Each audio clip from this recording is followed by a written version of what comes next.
Setiap orang memiliki masa lalu. Masa lalu tercipta karena hari ini ada. Masa depan masih menjadi rahasia sang pemilik kehidupan. Namun di dalam Yesus, masa depan cerah sudah tersedia, karena Dia adalah sang penguasa, Khalik langit dan bumi.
Tiba-tiba saya pamit ke mereka,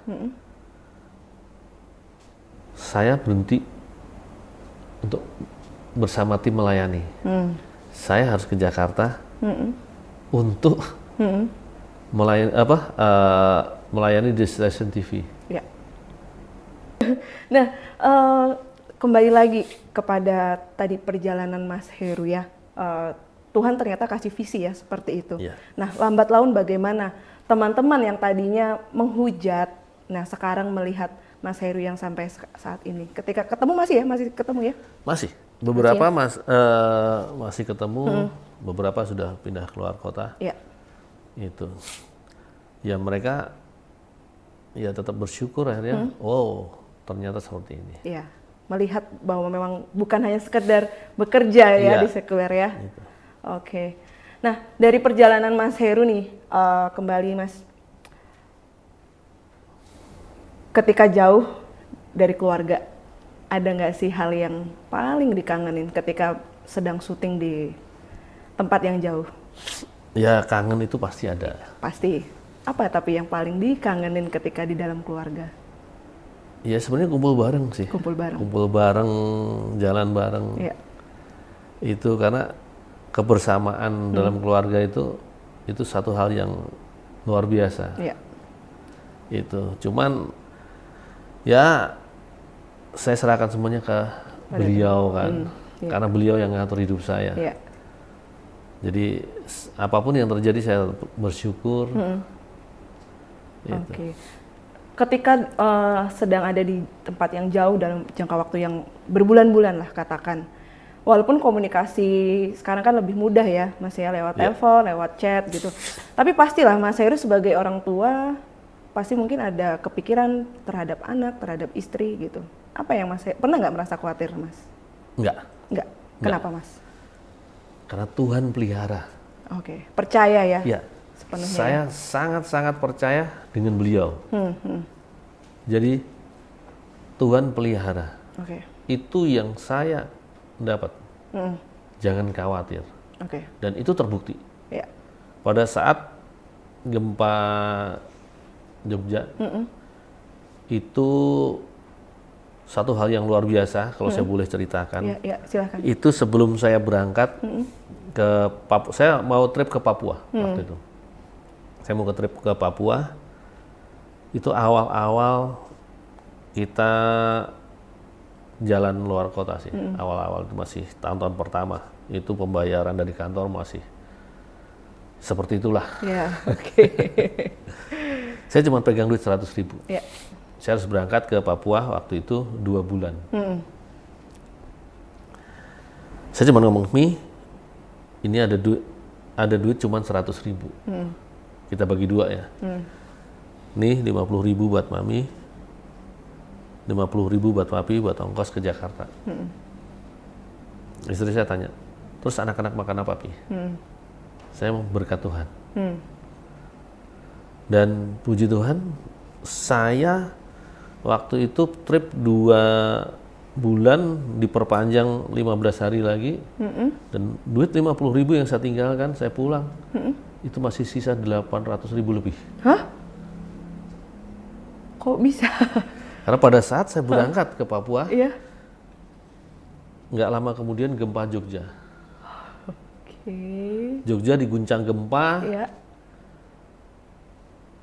keluarga saya di rumah aman. Semua pada ngungsi, istri dan anak saya tetap di rumah. Wow.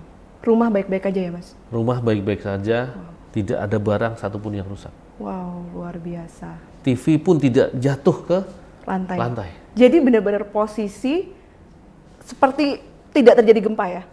Ya, posisi bergeser, Cuma bergeser ya, tidak Bergeser. ada yang jatuh. tapi tidak ada yang jatuh. Wow. Bahkan akuarium yang di meja besar, itu sudah separuh di atas meja. Keluar dari meja, tapi nggak jatuh. Nggak jatuh. Wow, sungguh perlindungan Tuhan. Dan yang luar biasanya lagi, waktu itu koleksi reptil saya, ular-ular saya, itu yang berbisa banyak banget. Ada 100 lebih. Sehari sebelum gempa, ada teman bilang pinjem ular-ular mau buat ngisi materi. Semua ular diambil semuanya.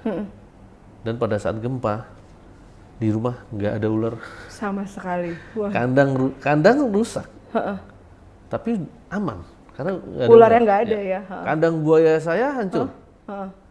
Tapi toren jatuh nutup kandang buaya, sehingga buayanya juga nggak bisa lari. Dan anak saya waktu dia mau lari lewat pintu belakang, itu kayak ada yang jorokin, jatuh. Pada saat jatuh di situ, tembok tetangga roboh, tembok setinggi 4 meter. Wow. Kalau sempat lari dari belakang, Iya. tertimpa Iya. tembok tetangga. Tapi semua selamat. Dan setelah itu, mereka tetap di rumah, mereka pujian. Orang-orang mengungsi, mereka tetap di rumah. Oke, Dan Tuhan pelihara. yes. Bantuan dari saudara, bantuan dari pemerintah, datang. Dan ya itu tadi, Jadi mencukupkan. sampai 2 bulan, 2 bulan lebih, 2 minggu, sisa 800.000. Dari 50.000 malah Iya. sisa surplus sekali. Iya. Mas, ya. Oke. Itu memang mujizat Tuhan. Iya. Jadi Kalau kalau bukan kita Tuhan. percaya, itu Tuhan pelihara. Ya, setuju. Gitu. Oke. Tapi waktu dikabari bahwa Jogja gempa, gimana perasaan Mas? Heru kan nggak bisa langsung pulang dong ya? Saya gitu. waktu dapat kabar Jogja gempa, itu saya lagi ada di puncak Agat, di Manokwari, Ya, di pegunungan Agat. ya. Susah sinyal gitu jelas. Itu susah sinyal, bos saya, produser saya, dia bawa telepon satelit. Dia telepon keluarga. Waktu dia telepon ke kantor, dapat berita ke Jogja gempa. Saya kasih kabar, "Duh, Jogja gempa, kamu telepon keluarga dulu." Saya jawab, udah nggak usah. Oke. Mau Jogja gempa kek, mau Merapi meletus kek, mau tsunami kek, Iya. keluarga saya aman dalam peliharaan Tuhan. Wow. Itu. Bisa- Beneran ini Jogja gempa. Bisa sampai tenang gitu kayaknya Mas. Karena saya amat sangat percaya sama Tuhan. Sangat percaya. Karena jujur hidup saya yang sekarang itu beda dengan yang dulu. Gimana nih? Bedanya gimana nih Mas? hidup saya yang sekarang itu Tuhan ubahkan 180 derajat. Wow. Sehingga Boleh cerita dikit nggak ini? Mungkin sahabat Bana penasaran gitu. Bedanya di mana gitu. dulu saya hidup mengejar dunia. Oke. Apapun saya kerjakan. Ya. Bahkan nggak ada salah benar, nggak ada dosa. Sampai okultisme pun saya kerjakan. Untuk menjadi orang yang hebat. Ya. Karena di dalam dunia kalau kita tidak punya kemampuan, kita tidak punya kekuatan, kita tidak punya kuasa, kita akan ditindas. Karena saya hidup di jalan. Ya. Saya hidup di dunia hitam. Ya. Sampai suatu ketika Tuhan ubah hidup saya. Tuhan ubahkan 180 derajat. Ya. Di situ Tuhan bentuk saya, Tuhan pulihkan saya, dan saya benar-benar percaya bahwa hidup saya benar-benar. Jadi Tuhan bukain bahwa hidup saya itu apa sih? Tuhan ciptain saya untuk apa sih? Dan Yesus datang buat saya itu untuk apa? Siapa yang memberi hidup saya? Yesus. Oke. Dan beliau sendiri, Tuhan sendiri adalah Allah yang bertanggung jawab. Ya. Jadi beliau bukan cuma nyiptain manusia, udah. Enggak. Okay. Tapi beliau menciptakan segala sesuatu dan bertanggung jawab untuk memeliharanya. Oke.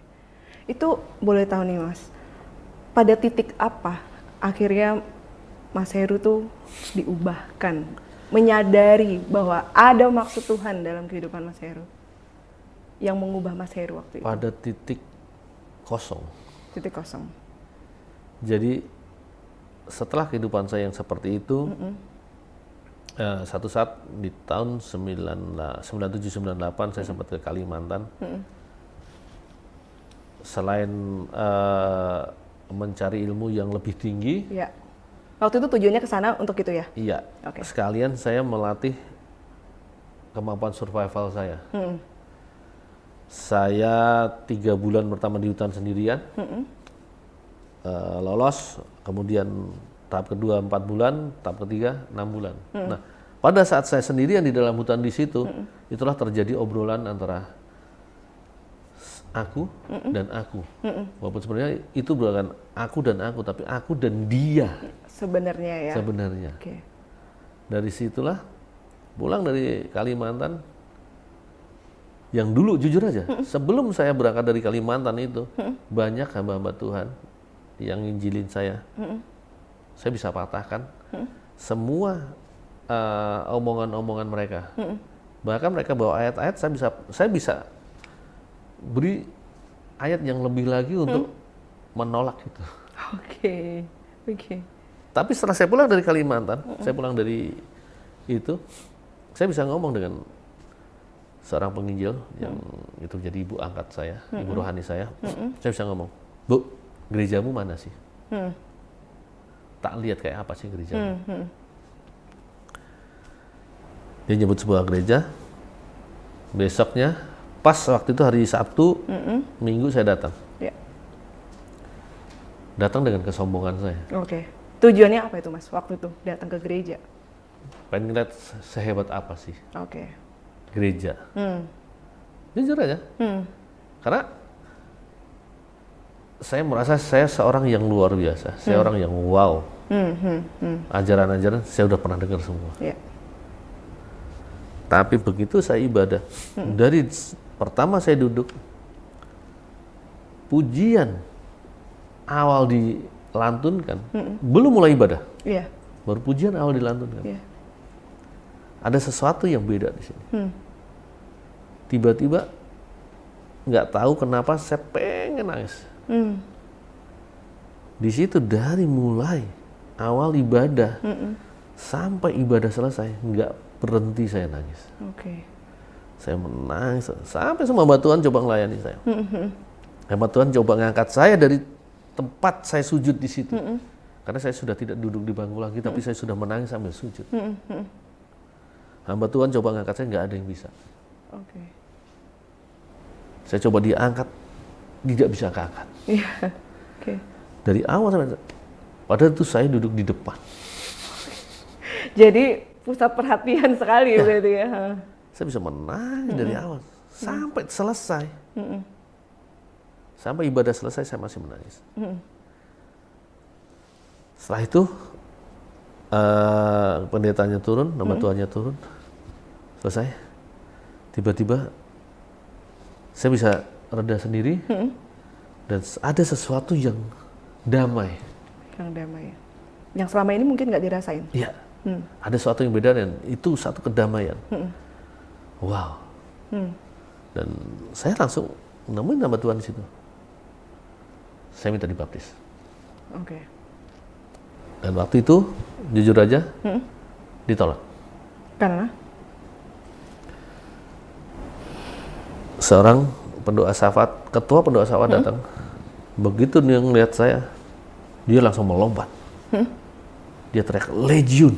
Oke. Nggak bisa. Waktu itu, ibu rohani saya, dia sudah pulang. Iya. Dan Tuhan suruh beliau untuk balik lagi. Akhirnya hamba Tuhan ya, ditegur sama beliau. Ada orang mau bertobat, ada orang mau dibaptis. Kenapa tidak dilayani? Itu. Akhirnya waktu itu saya dibaptis dengan, ya mohon maaf, asal-asalan. Iya. Karena teguran. Dan saya dibaptis waktu itu. Dan saat itu juga saya minta sama ketua pendoa syafaat yang ngomong Legiun itu, oke, saya mau dilepaskan. Iya. Kalau kalian sudah melihat background saya seperti ini, saya mau dilepaskan. Iya. Mereka tolak. Oke. Nggak bisa. Nggak bisa seperti itu. Kamu harus baca dulu Alkitab, baca dulu firman. 1 hari 3 pasal. Oke. Dia ngomong gitu selama 1 minggu. Iya. Saya pulang, saya ambil Alkitab lama saya baca, dia datang, saya harus baca 3 pasal, saya baca 5 pasal. Seminggu kemudian saya minta dilepaskan, enggak bisa, belum bisa. Oke. Kamu harus baca 5 pasal. Dia ngomong 5 pasal, saya kasih 10 pasal. Setiap hari 10 pasal. Iya. Karena saya benar-benar rindu untuk dilepaskan. Iya. Kemudian saya minta lagi, enggak mau. Kurang baca firman. Coba 7 pasal, padahal saya sudah 10 pasal. Iya. Oke, saya kasih 15 pasal. Oke. Sampai tetap mereka nggak ada yang mau, Oke. nggak ada yang berani. Sampai akhirnya Tuhan sendiri yang memberi saya jalan. Saya waktu itu, saya sudah masuk ke gereja, tapi saya masih main di dunia background saya. Iya. Background lama saya. Waktu itu saya ada pameran di Jogja, ada di 2 tempat sebenarnya, di Jogja sama di Magelang. Pameran seni dan supranatural. Iya. Saya berkumpul dengan rekan-rekan dukun-dukun di se-Indonesia untuk ngadain pameran dan atraksi di Jogja, di Purawisata dan di Magelang. Tuhan buat saya tidak damai sejahtera. Saya nggak melakukan kesalahan, tapi semua kesalahan yang ada di kepanitiaan itu jatuh ke saya, selalu disalahkan. Baik di Jogja. Jogja akhirnya saya lari ke Magelang. Yaudah saya pegang Magelang. Iya. Di Magelang pun seperti itu. Sampai akhirnya, nggak bener ini. Iya. Daripada saya di sini, saya kabur ke Jakarta. Iya. Saya tinggalkan semua tanggung jawab. Saya pergi ke kakak saya. Dan di situ kakak saya, puji Tuhan, Dul, akhirnya kamu datang. Aku udah daftarin kamu KPP. Loh, apa itu KPP? Kursus pelayanan pribadi. Oke. Ini sudah berjalan hari ke-3. Waktu itu kan 10 hari kalau nggak salah. Iya. Nanti sore berangkat. Nanti saya ikut KPP, kursus pelayanan pribadi, dan di situ ada pelayanan pelepasan juga. Nah di situ hanya saya dilayani di situ, kemudian saya dibentuk Tuhan lebih dan lebih lagi dengan seminar satu ke seminar yang lain.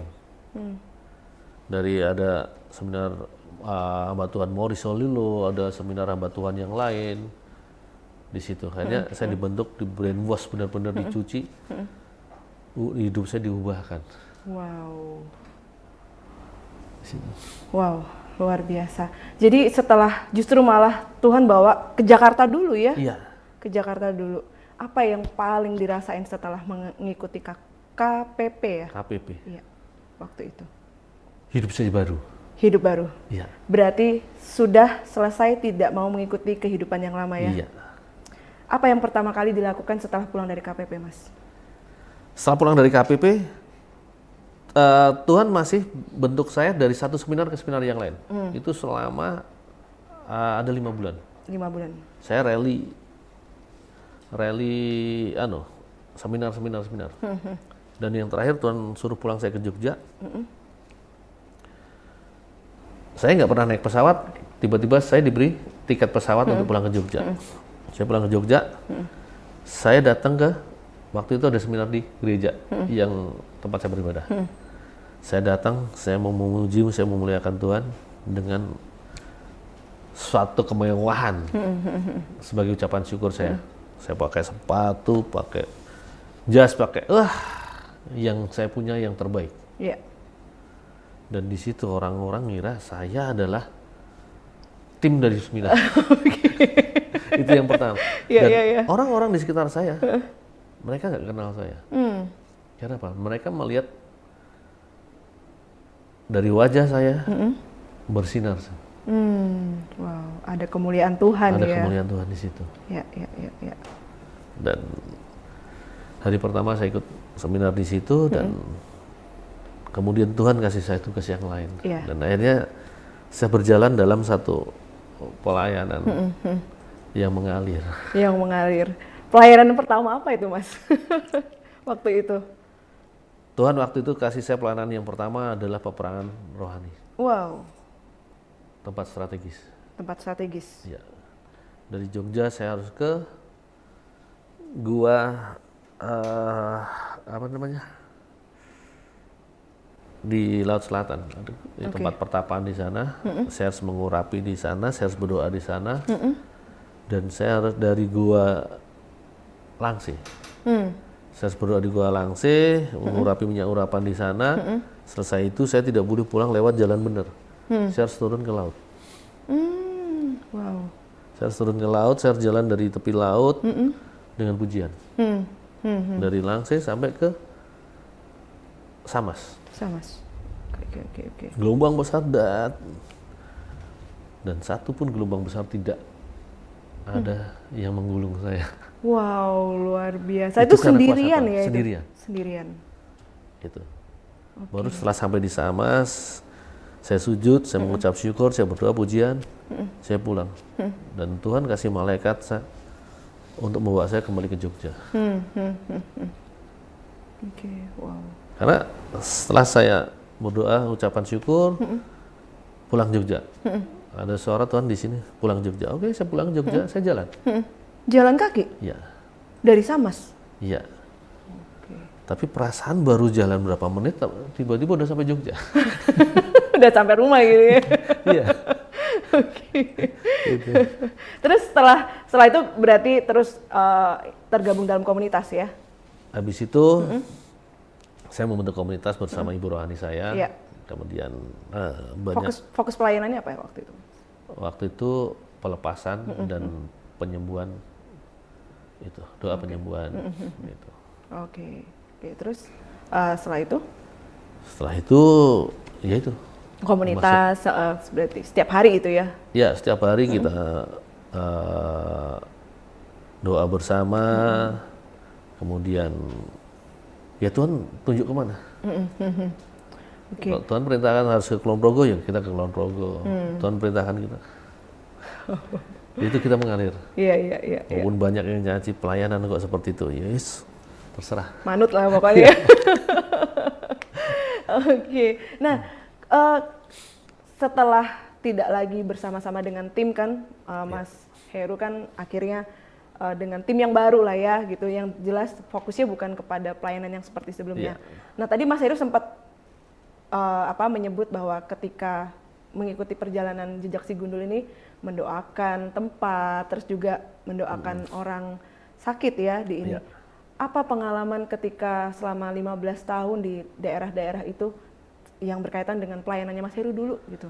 Entah pelepasan, entah itu mendoakan orang sakit gitu. Banyak banget. Banyak banget. Boleh diceritakan mungkin ada pengalaman pelepasan yang paling susah gitu? Nggak ada yang susah. Nggak ada yang susah. Nggak ada yang susah. Karena kan yang saya tahu nih biasanya kadang misal begini ya, pelepasan yang biasa berkaitan dengan okultisme sampai berjam-jam gitu harus mendoakan. Kalau kita dengan kekuatan sendiri bisa seperti itu. Iya. Tapi kalau kita bersama Yesus, apalagi Iya. Tuhan yang kasih. Iya. Misalnya Tuhan yang kasih ikan, Tuhan Iya. yang kasih orang yang harus kita layani. Iya. Kita nggak kerja sendiri. Iya. Oke. Perkaranya kita mau trust and obey nggak? Iya, betul. Oke. Sama halnya waktu saya harus melayani di Aceh.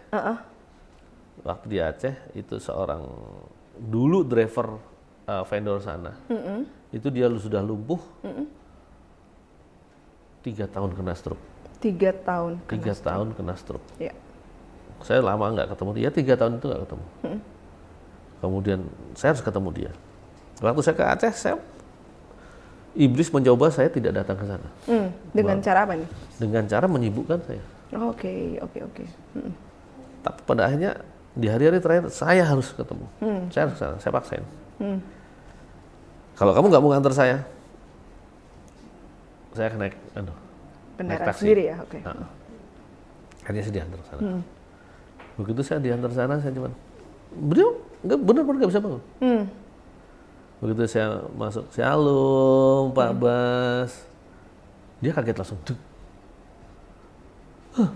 Karena dia udah lumpuh, nggak bisa ngomong. Oke.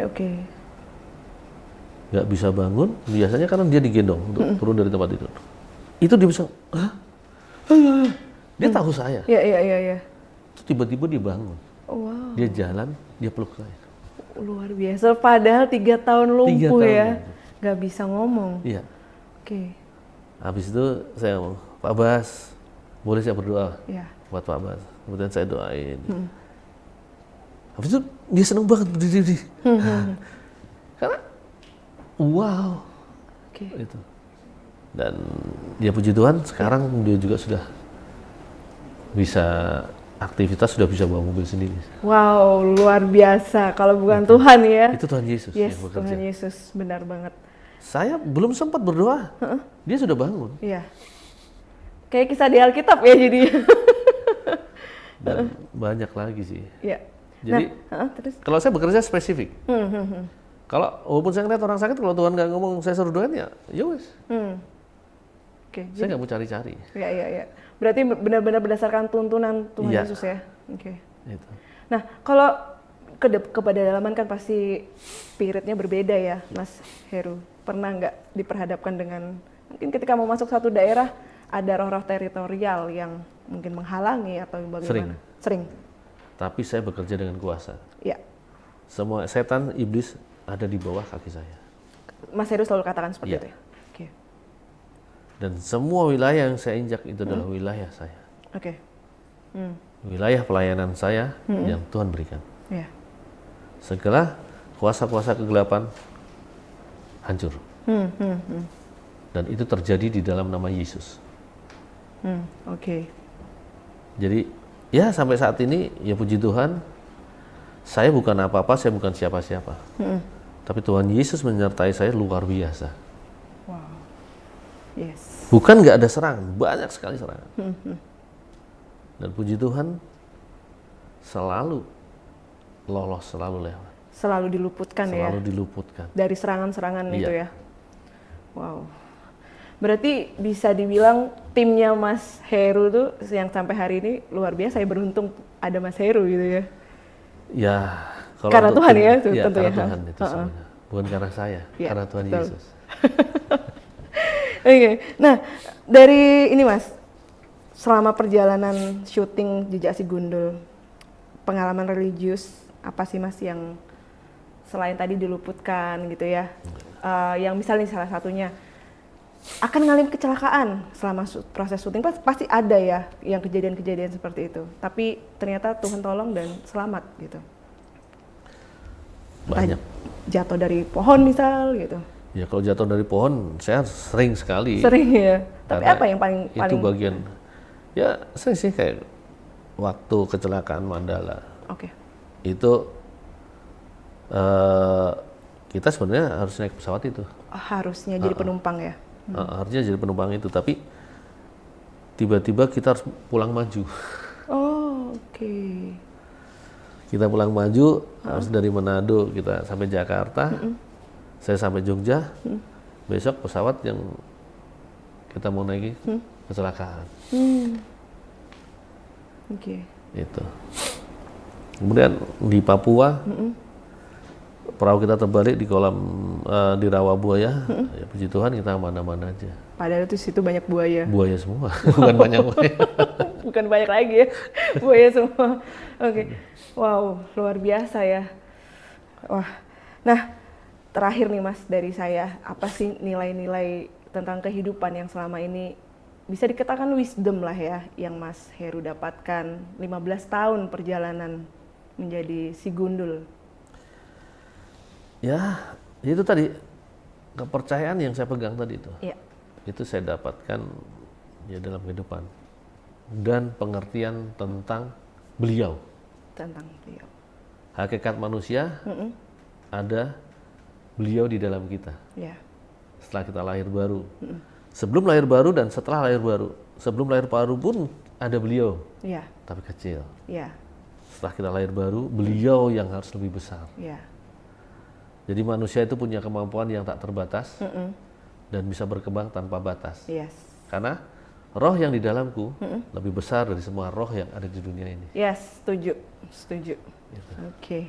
Oke, wah sebenarnya saya nggak kepengen berhenti nih Mas, banyak yang saya pengen tanyain, tapi karena durasi waktu, jadi ya cuma berakhir di sini aja obrolannya, mungkin kita bisa lain waktu ya, gitu. Nah ini sebelum closing nih ya Mas, mau perjalanan kemana lagi nih Mas kalau boleh tahu? Untuk rencana sebenarnya besok pagi saya harus berangkat ke Palembang. Oke, Palembang, Lampung, Purwakarta lagi. Ya. Tapi sepertinya Tuhan suruh kita istirahat dulu, ya. karena tiba-tiba driver yang harus ngantar kami, tadi saya telepon masih ketahan di Jakarta. Oke. Dan baru tanggal 25 Iya. dia baru bisa pulang. Jadi sebenarnya di momen Natal ini bisa kumpul sama Iya. anak istri ya? Sebenarnya ke Palembang pun saya ajak anak istri saya. Oh ajak ya, oke. Cuman ya itu diperkenanan untuk di Jogja dulu. Iya, untuk tetap menikmati keluarga di ini ya Jogja. Oke.